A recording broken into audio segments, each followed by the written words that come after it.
Hello, members of Congress. My name is Kaylee Case, and today I'm going to be talking about the decriminalization of drugs in the United States.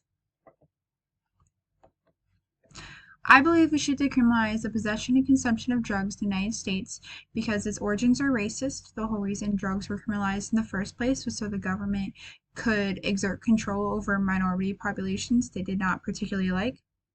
It's not effective. Most states with higher incarceration rates actually have higher rates of drug use, so it's not working as an effective deterrent. And it's yielded positive results in other countries, most importantly Portugal, who was the most radical in their drug decriminalization because they did what I suggested the United States should do, which is decriminalize possession and consumption of drugs. The benefits of drug decriminalization would be we'd save money. We'd be saving about $50 billion a year, which, as you can see in the pie chart, is 11% of how much we spend on incarcerating people, which may not seem like a lot, but on the scale of how much money is being spent, $50 billion a year is quite a lot. Higher incarceration rates are not deterring drug use. So like I said previously, states with higher incarceration rates actually typically have higher rates of drug use. So putting all these people in jail is costing us a lot of money. It's not stopping them from using drugs. So it's just overall proving ineffective.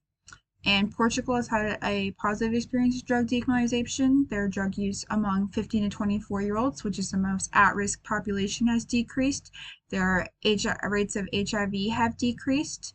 And their rate of drug overdoses have also decreased since they decriminalized in 2001.